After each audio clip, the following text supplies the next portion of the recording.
Welcome to Finding Hope, Resilience Unfiltered, the space where we have real conversations about what it is, what it actually takes to navigate hard things and come out stronger on the other side. Today's episode is about something that touches every part of your life, your ability to focus, to function, and to keep going when your brain doesn't cooperate the way you want it to. Because here's the truth: brain health isn't separate from the rest of your life. It is your life, and access to the right kind of support. That should never be a privilege. It's a human right. So, what happens when the traditional systems don't work for you? When your brain operates differently, like with ADHD, or when you're dealing with something complex and often misunderstood, like functional neurologic disorder or FND? That's where today's conversation begins.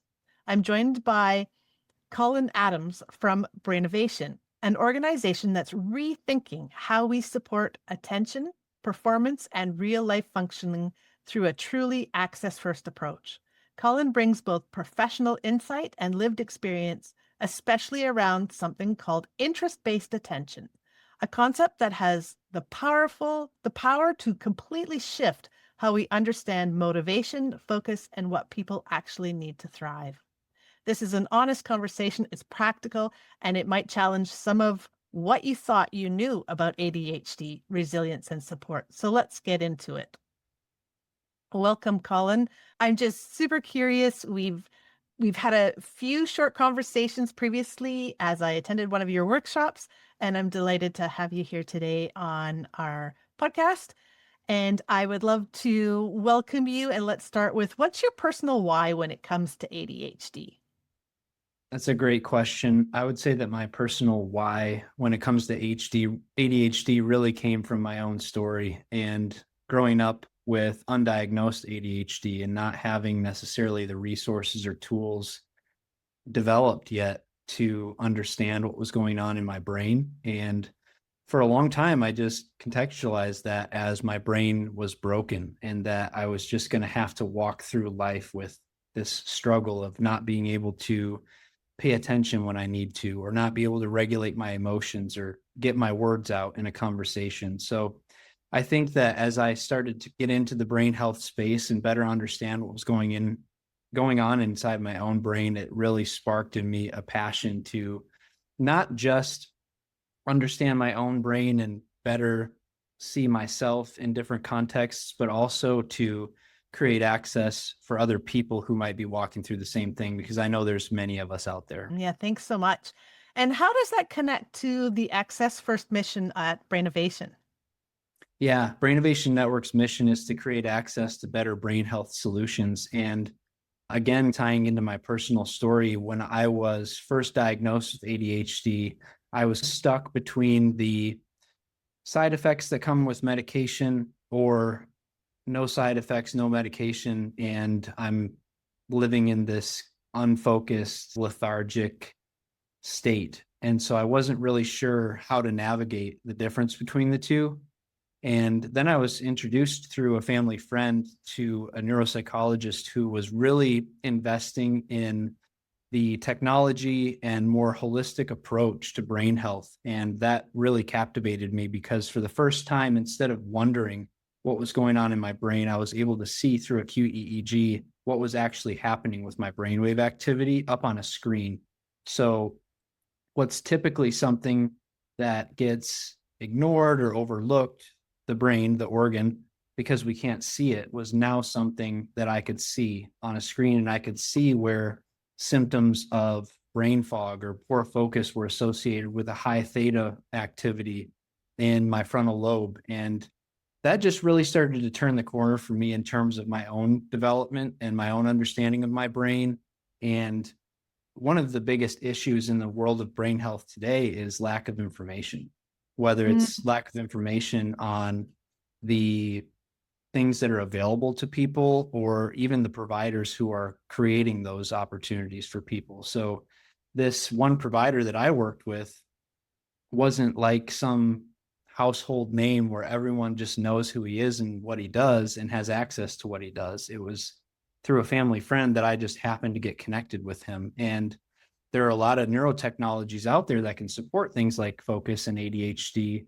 but they're stuck in a research silo, or they are not promoted well. And so no one knows about them. And the hope with Brainnovation Network is to pair those two, the providers with the technology founders, in order to create access to everyone to be able to know about and understand, and then be able to access and use some of these resources that are out there.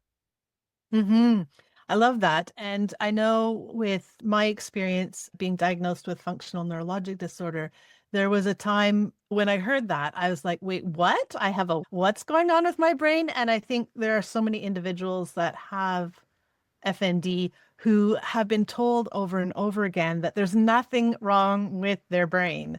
And I think it's all about the lens that we look at when we want to learn more about our brain. And I'm really curious in terms of what Brainovation's approach is.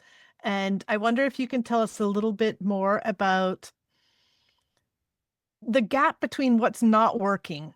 What are the day-to-day gaps in how ADHD is currently supported?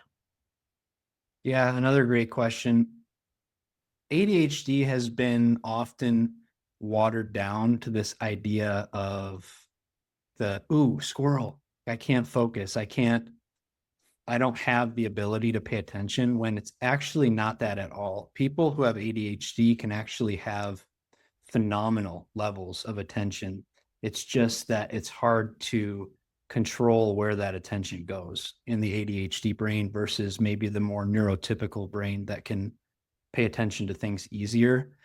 And I think where we get into it not being supported well is really because it's not understood well. And so that's where it starts.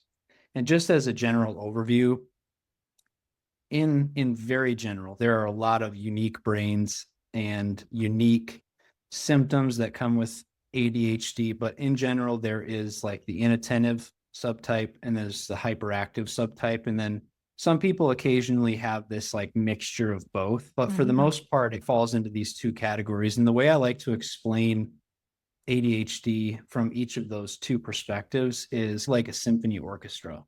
So you've got your symphony orchestra up on the stage, and the audience is there. They're all waiting for the performance. And in the ADHD brain, the orchestra doesn't have the conductor. In both of these cases, the hyperactive and the inattentive, there's no conductor up there. In the hyperactive brain, you have all of the orchestra members are playing their instrument, except they're all playing a different song in different rhythm, doing completely different things. So it sounds a lot like chaos. And that is often the lived experience of someone with ADHD. In particular environments, there's a lot of chaos happening internally that they don't know how to give a voice to. On the other side, with inattention, you have the same orchestra, no conductor, same audience, same setting, except now instead of all of the orchestra members playing a different song, no one is playing anything at all, and probably 10 of the band members forgot their instrument at home. So that's how I like to give a visual for how you can picture the two. It's the same neurological disorder, but it has different ways of manifesting itself. And that's the beginning of really moving forward in terms of how we pay attention to and address ADHD. Really begins with understanding it. Absolutely. Understanding and compassion. As an educator for almost 30 years and a school counselor, I have worked with more than my share of students with ADHD and other brain health diagnoses. And I've always been really curious and surprised to learn at 61 that I had also been diagnosed with ADHD. And I'm curious what's being missed that people assume is already being handled when it comes to helping support individuals with ADHD in particular? I think there is a lot, but to just make it more simple, in the more neurotypical brain, you have something called importance-based attention, where a healthy brain can make note of and then pay attention to something that's important. And an example of that would be a kid that is in class. They're able to recognize that they are in class. It's important for them to learn the material that's being taught. And so they do that. throughout the day. They do their homework. They remember that they have homework, and they study and they do well on tests. The flip side with ADHD, the ADHD brain is really fixated on something called interest-based attention. So this is where there's a lot of confusion in the conversation, because again, the ADHD brain can pay attention to things, and often quite well, often at a almost like a hyper focus level. But if the ADHD brain is not interested in the environment or the topic being presented or whatever it might be, it's almost a complete no-go when it comes to paying attention to it. And the way that I experienced this was in second grade, I had a real initiative problem in class. I was not participating. I'd sit there quietly. I wouldn't raise my hand. I wouldn't involve myself in assigned reading or anything like that. And my teacher ended up calling home and asking my mom, like, hey, what's going on with Collin? He's not really buying into the class thing. He's not engaged. He's not participating. Is there anything I can do? And really, what was demonstrated to the teacher was like, oh, he's probably lazy, or he's not motivated, or he's disengaged. He doesn't care. Like a discipline and disruption problem, instead of what was actually going on for me was internally, like I just felt like I understood the concept quickly, and then I just moved on in my head to something else. Yeah. So the way that my mom supported this, and my mom is just brilliant. She didn't have these resources or understanding of what was happening with my brain, but she just intuitively knew me so well that she gamified my classroom experience. She gamified my inability to have importance-based attention by saying, okay, Collin, if you go into class and you raise your hand a certain amount of times, I will reward you for that. So I want you to keep a tally of the amount of times you raised your hand in class today. And when you come home, tell me how many times you did that, and there'll be a reward for you. And so that turned into a game, which I completely bought into. And so now I was participating probably more than everyone else, because all of a sudden I had an interest in it. So that's been my experience. I love that you're very astute, capable mom. She spotted the real gap and she called it out clearly. And she recognized in knowing you and in loving you that that's what would help you get motivated and thrive and be interested in the learning. And I'm always curious about the intersection between ADHD and the gifted education mind. I have a background in gifted education and teaching students who love complexity and have incredible, insatiable curiosity. And they want things with more depth and more interest, exactly what you're saying. And it's really incredible to work with these kiddos in the school district, in the school system, because it can appear that they have minds that are not paying attention. And people will often call them out and say, to try to check and see if they were listening. And indeed they were listening, but they can multitask and think of many concepts at the same time. So very curious. So calling it out clearly and finding that real gap. So where are people falling through those cracks, especially when there are co-occurring conditions that we may be experiencing in our brain health? And what I learned when I was at the FND Congress, the incidence of comorbidities in people who have brain health, things that they're navigating, whether it be ADHD, FND, whether they have Asperger like tendencies. There are so many comorbidities. And so I'm curious with innovation, how are they, like, for the listener who's listening today and they're curious about, okay, so I have a child with ADHD or I have an ADHD diagnosis. What is the new approach that Brainnovation's taking to help support individuals that feel like they've fallen through the cracks? Yeah, and that's very common for people to feel that way. It's very common, like you said, to have comorbidities going on. It's very common with ADHD to have symptoms of anxiety and symptoms of depression. And being able to first recognize that those things are going on is really helpful to just knowing yourself better. And then moving on from that is just learning about what are the things and the tools and the resources that I can be applying to my life or the life of the person I'm caring for that can help start move the needle a bit. And that's what Brain Network is doing. We've created a digital platform. We call it the Brain Hub. And one of our primary focuses with that is to become the place that answers the question, where do I go? Mm. Because there are so many people out there in the ADHD world who are asking the question, where do I go for information? How can I better support my child? Should I get them on medication? Is medication evil? Which is an interesting Mm. question. What kind of tools and resources are out there? How do I understand if this is a developmental issue versus a neurodivergent issue?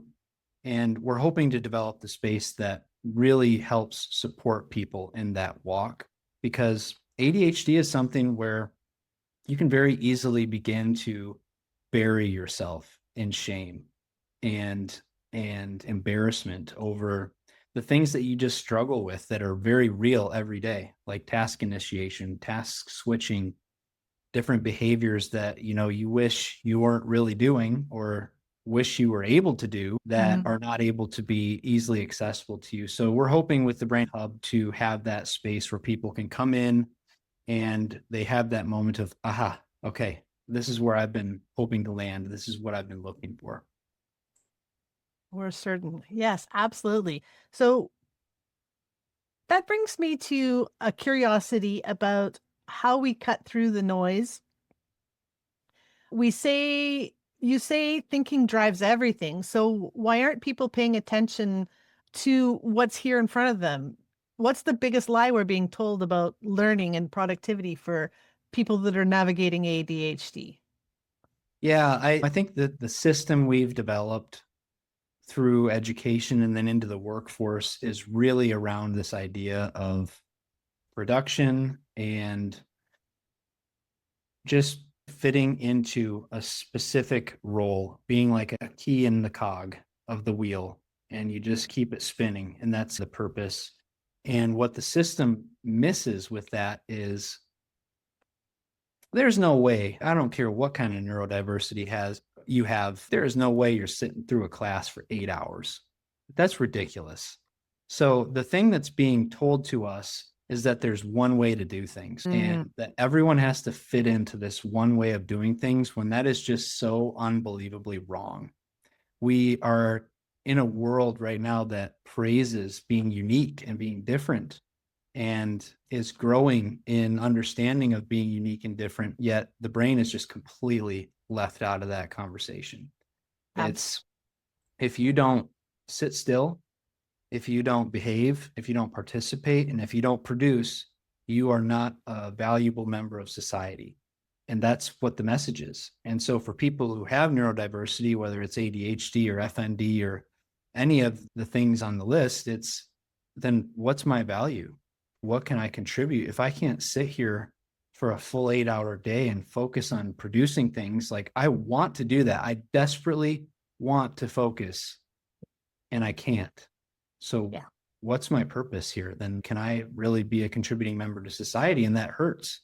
And it's hard to deal with, when the truth is we have to break through that, and we have to recognize that there are more ways to be productive. There are more ways to go through a workday. There's more ways to educate young kids than is the current system that we have.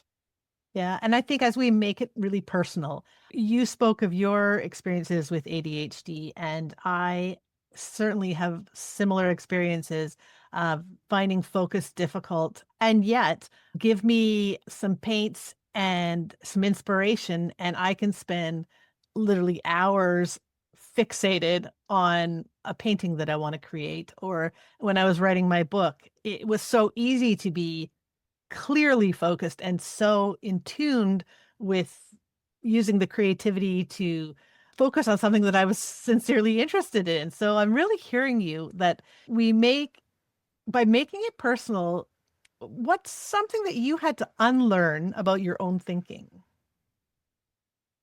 A lot. I think I had to reframe and unlearn what I believed about myself first, though. I believed I had a broken brain instead of believing that I had a brain that maybe had some challenges, but it could learn, adapt, and grow.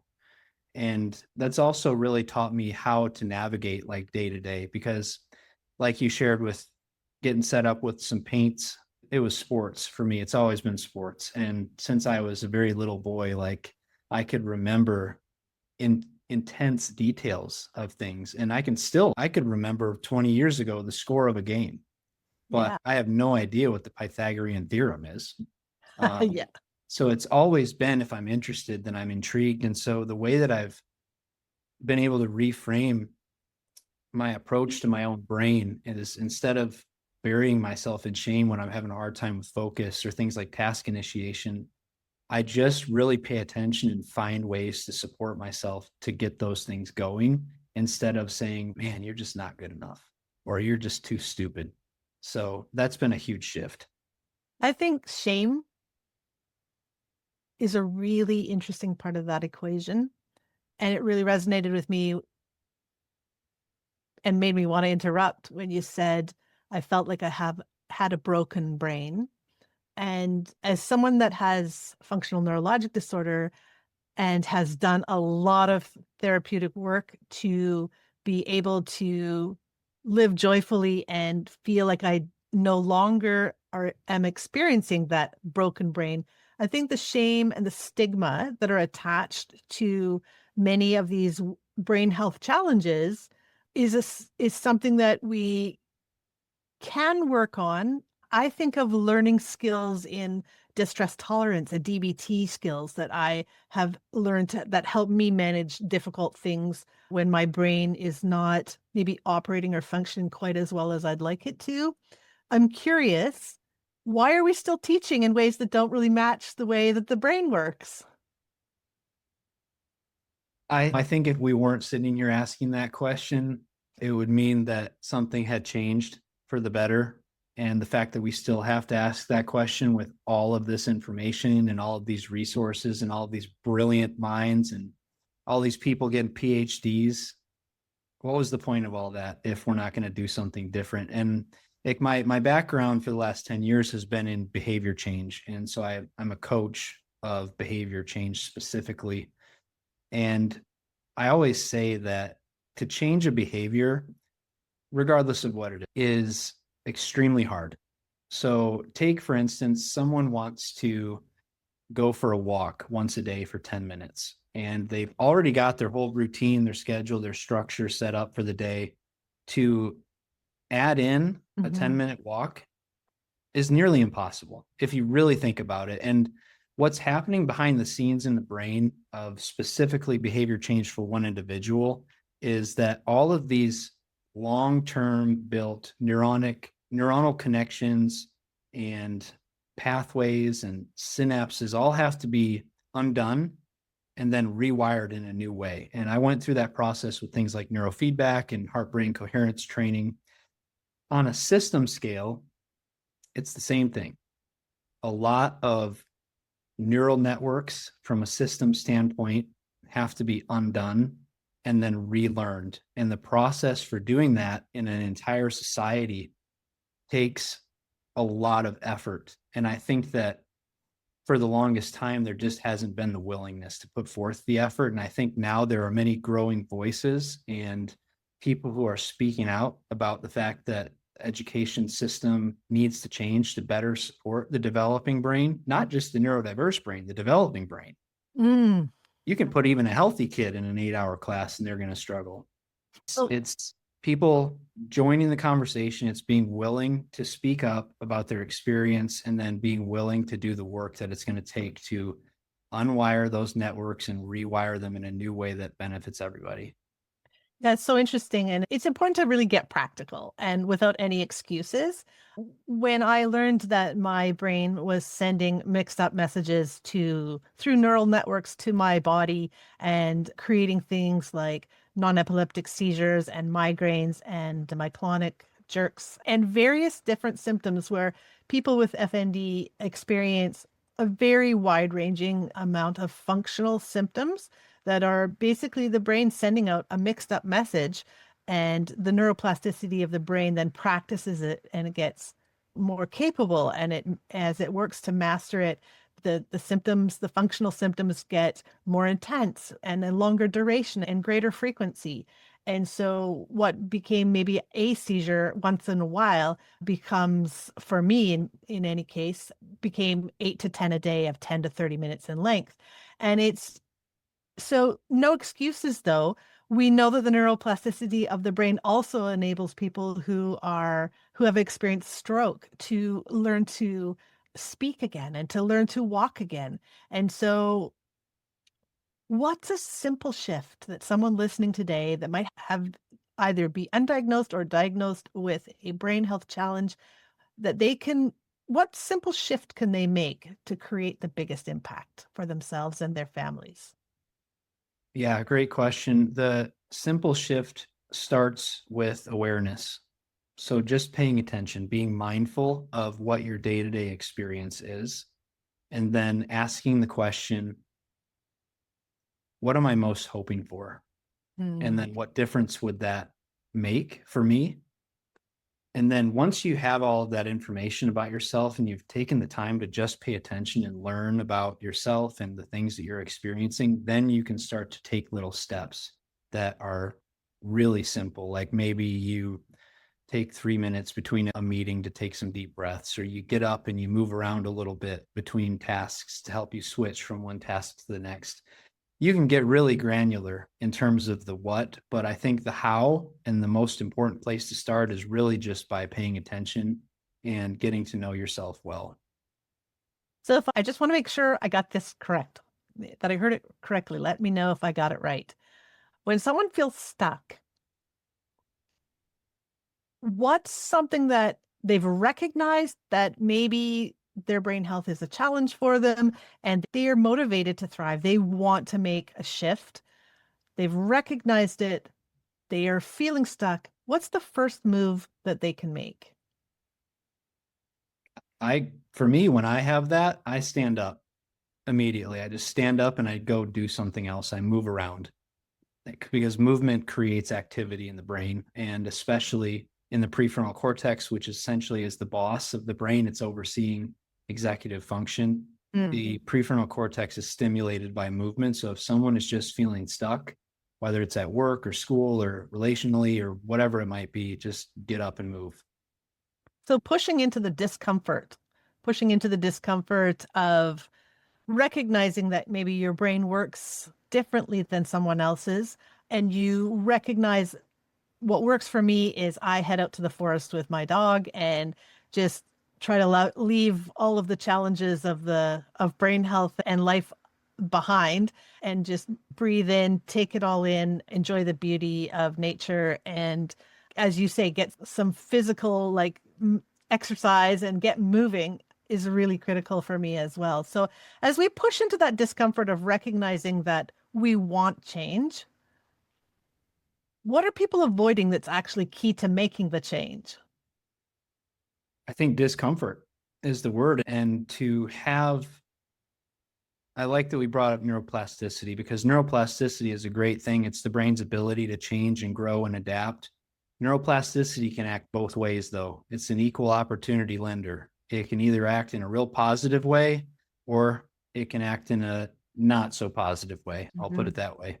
So you can, based on what feedback your brain is getting, you're either sending it towards the most hoped for outcome that you might have decided on for yourself, or you're sending it towards something that you might not be wanting to do or to have wired in there. It's all based on the feedback that you're giving your brain, and how people can approach the idea of discomfort, because I do really believe that's the biggest hurdle, is just to take tiny steps. And for me, what really helped the most was reframing how I think about the struggles that I have, instead of seeing them like in shame, like we've talked about before here, starting to recognize that I just have a unique brain, and the way my brain was created and the way my brain was wired is really beautiful in and of itself. And so just embrace the beauty side and then see what comes from that. And that can help to overcome the discomfort of it all. So as we push into that discomfort, Where do we blame our circumstances instead of owning our thinking? Yep.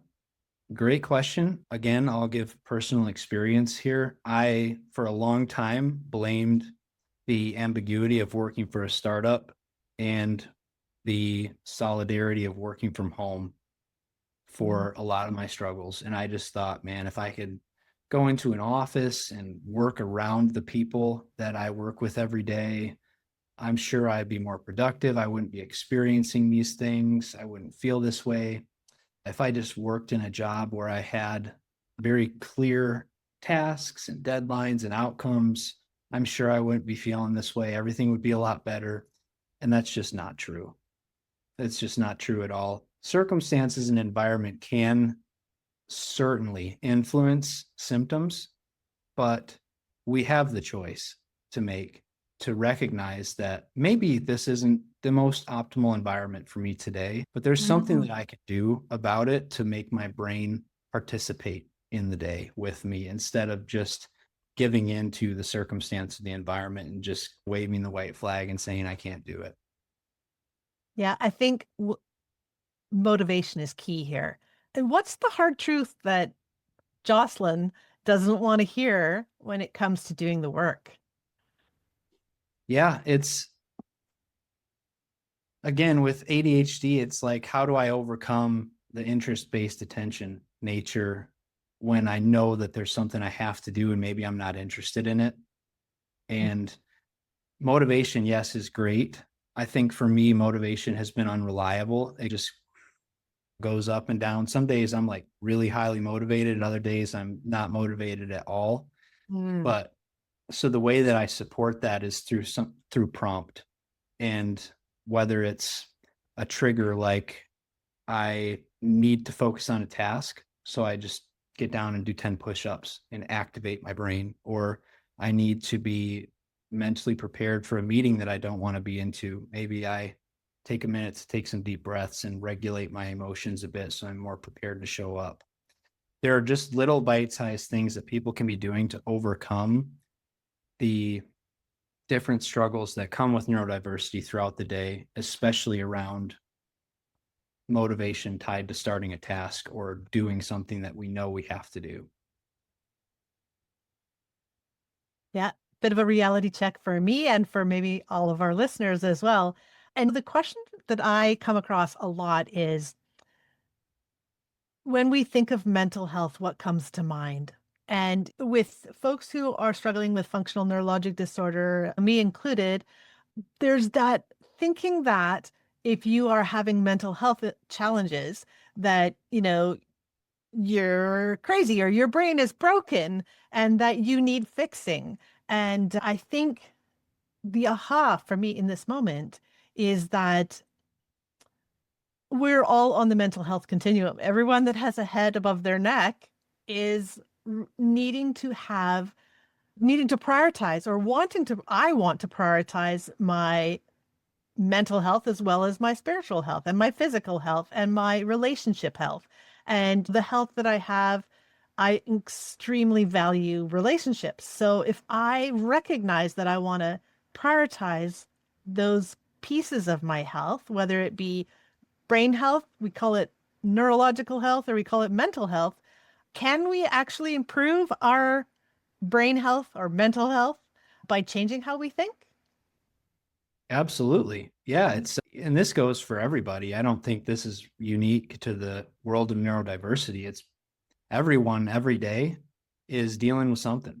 And we don't necessarily always know what that is, but whether you have a healthy, typical brain or you maybe have one with some challenges, things like anxiety and depression and those kinds of feelings and those kind of mental health issues are going to come up because life is just hard.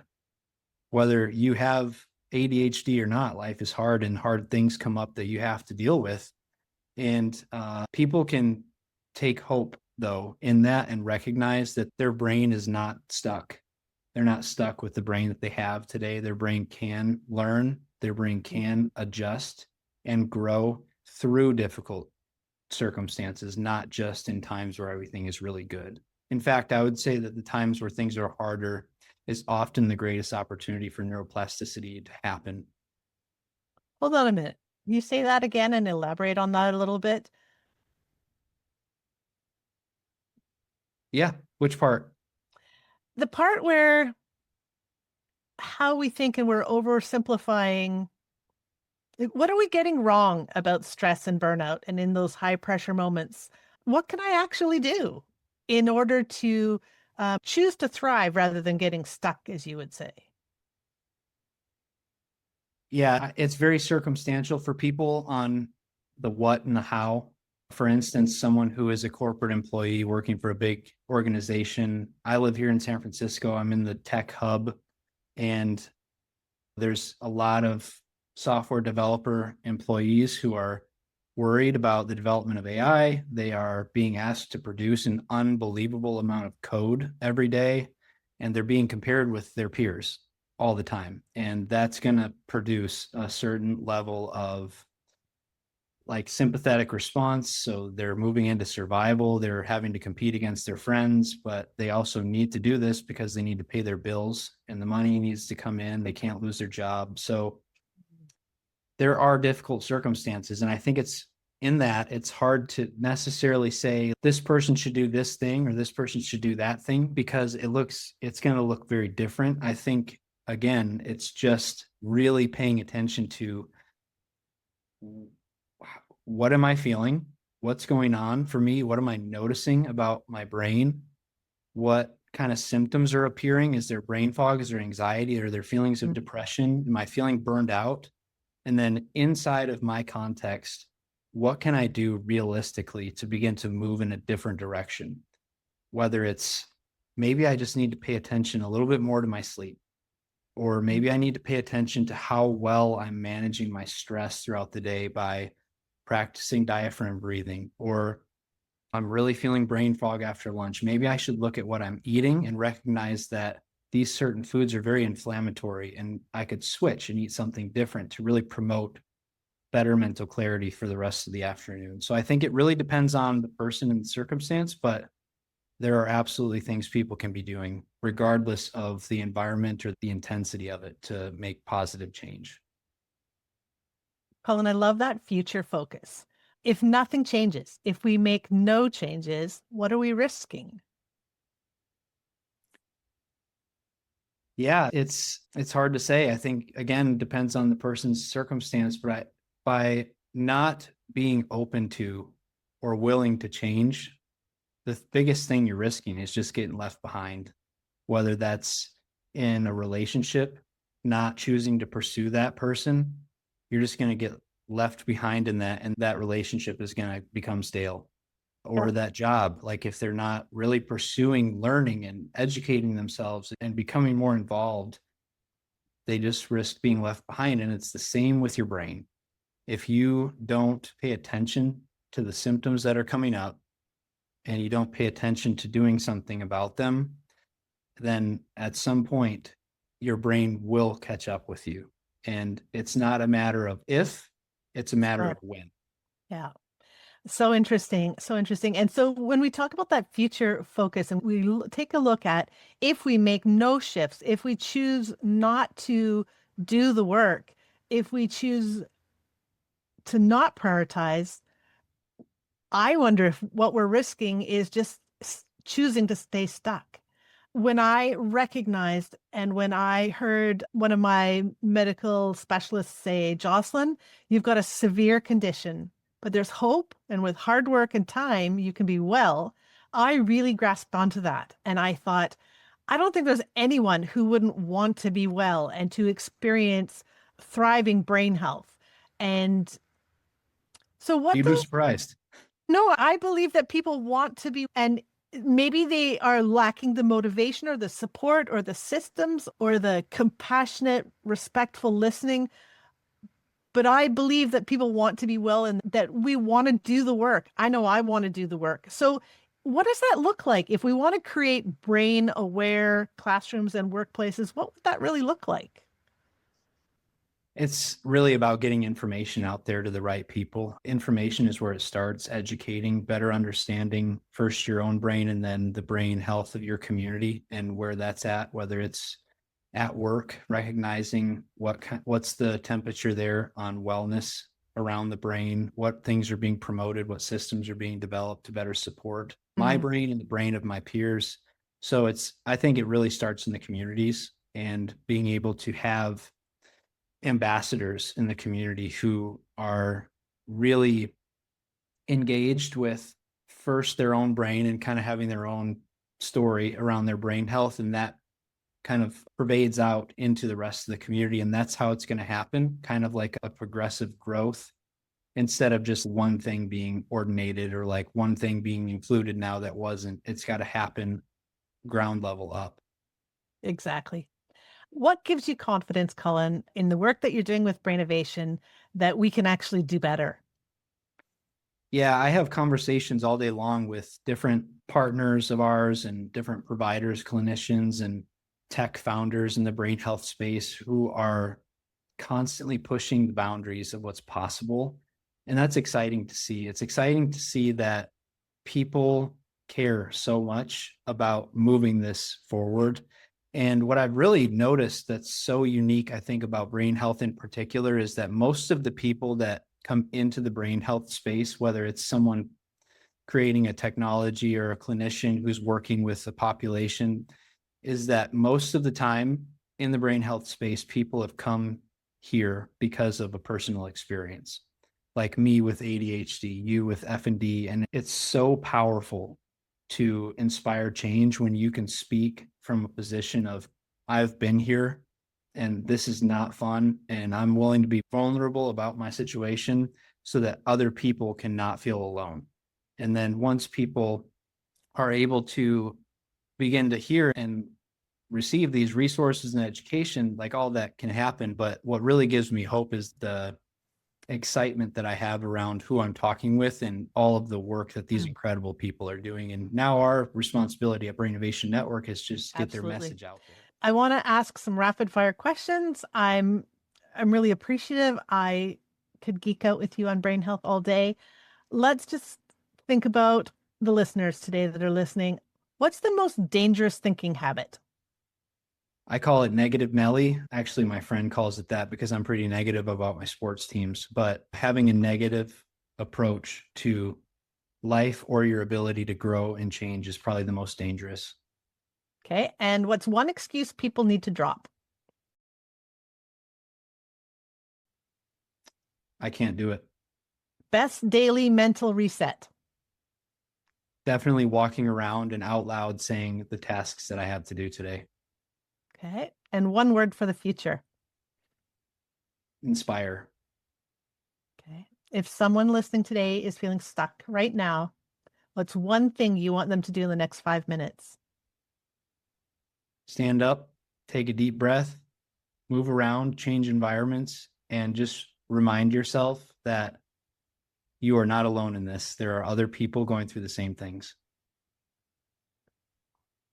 That's powerful.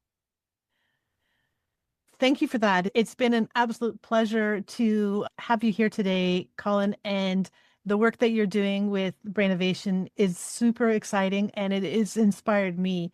Just as we get ready to close, where can people find you and connect with your work or explore Brainnovation? Yeah, that's a great question. We have our website, brainnovationnetwork.com, where you can just find what's going on with our company, what kinds of things we're developing and the vision behind it. And then we have a really cool, unique 14-day free trial available for our Brainnovation Hub platform where people could come in and see what's going on and get a taste of the community and then do all of that for free. And then the monthly cost is like the same as a cup of coffee from that one place that we go that's filled with sugar. Thank you for that.